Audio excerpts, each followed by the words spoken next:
তারেক রহমান সাহেব যদি ক্ষমতা বিএনপি ক্ষমতা তারেক রহমান ভালো না চালাইতে পারলে বাঙালি আরেকজনকে দিবে। এটা কেন মনে করে যে বিএনপি চিরদিন থাকবে? কিন্তু এটা আমি নিশ্চিত যে ইলেকশন এখন হইলে পরে আল্লাহর রহমতে বিএনপি খালেদা জিয়ার নেতৃত্বে এবং তারেক রহমানের নেতৃত্বে ক্ষমতা আসবে। এই কারণে তারা ইলেকশনটা দিতে চাচ্ছে না, এই কারণে তারা ইলেকশনটা দিতে চাচ্ছে না, দেরি করতে চায় যে ইলেকশনটা দেরিতে দিলে কি বিএনপি কিছু কমে টমে কিনা। না, কমবো না, কিন্তু দেশের ক্ষতি হয়ে যাবে। আওয়ামী লীগ ফিরবে বা শেখ হাসিনা ফিরবে সেই ভয়ে নাকি জনগণের ভয়? 10 বছর পরে আমি বাঁচবো কিনা জানি না, আমার বয়স 87 বছর পরে ঘুম থেকে উঠতে শুনবো হাসিনা আসছে কিনা 10 বছর পরে। আমি বলছি 10 বছরের মধ্যে আওয়ামী লীগের হবে না, ডংডাঙ্গের কথা নাই এখানে। আওয়ামী লীগ কেউ করে আমি আওয়ামী লীগ করে আমাকে ভোট দেন, আমাকে আমার সাথে আসেন, এই কথা বলার মতো সাহস সরকার দিলেও এই দেশের যারা মালিক জনগণ এদেরকে কি করবে জানো? এই তোদের শরীরে গন্ধ করে, কিসের গন্ধ এটা আর খুললাম না।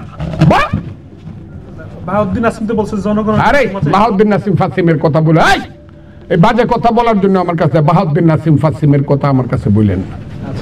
এখন যেটা বলছি যে মানে নির্বাচনের বিষয়, মানে জনগণের ভয় নাকি হাসিনা আসার ভয়, এই ভয় নির্বাচন দিতে না, নির্বাচন দিলেই দেশ সঠিক স্ট্যান্ডের উপরে দাঁড়াবে, পিলারের উপরে দাঁড়াবে।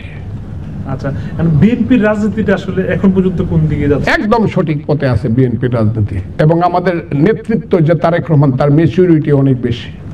আচ্ছা, আমি তো অনেকে বলছে যে জামায়াত বিএনপি এটা কৌশল আগাচ্ছে, আবার কেউ কেউ বলছে যে এটা দ্বন্দ্ব। আসলে বিষয়টা কি? কোনটা? জামাত। আমি এত উপরের মানুষ না, কিন্তু জামাত বিএনপি দুইটা দল, জাস্ট দুইটা দল, জামাত এবং বিএনপি। কোনো কারণে তাদের মধ্যে ঐক্য হবে কোনো সময় দেশের প্রয়োজনে, আবার যদি মনে হয় যে না তাদের মধ্যে মিলতে না আবার বিভক্তি হবে। এটা নিয়ে এত চিন্তার কি আছে? জামাত বিএনপির ঐক্য অনৈক্য এটা নিয়ে আমি কোনো চিন্তা করি না। তবে আমার ধারণা দেশের প্রশ্নে দেশ যদি কোনো দুর্যোগে পড়ে তাই জামাত বিএনপির অনৈক্য হবে না, ঐক্যই হবে।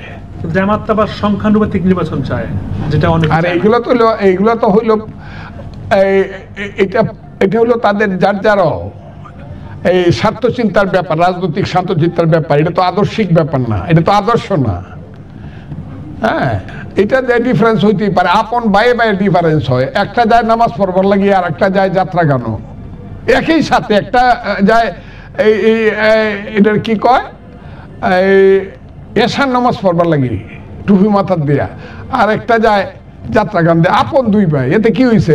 ভাইকে ভাই ডাকে না।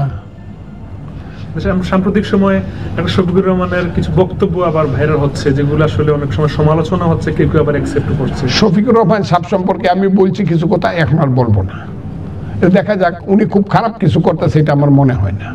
এটা আমার মনে হয় না, মনে হইলে আমি বলে ফেলবো যে উনি খারাপ কিছু করতেছে। আচ্ছা, এই দুই দলের ছাত্র যে রাজনীতি আর কি, ছাত্র দল বা শিবির, তারা আসলে শুরু থেকে দেখে আসছে যে আমরা বক্তব্য বা যে কোনো ভাবে দ্বন্দ্বে লিপ্ত আছে, মানে এক উত্তেজিত হতে পারছে না। এটা কি আসলে আনুষ্ঠানিক বা প্রাতিষ্ঠানিক মনে করেন কিনা, নাকি আসলে ইগো প্রবলেম? আমি কবিতাটা অন্ধকার নেমেছে ধরায়, জোনাকিরও লেগেছে আগুন, এই অন্ধকারকে বাতি জ্বালাবে সেটা শিবির না ছাত্র দল, এটা পরে বোঝা যাবে। জ্বালাক না, কে কতটুকু জ্বালাইতে পারে, এটা তো আমাদের ভবিষ্যৎ প্রজন্ম। জ্বালাক না। আগামীর বাংলাদেশ কেমন হবে আপনার দৃষ্টিতে?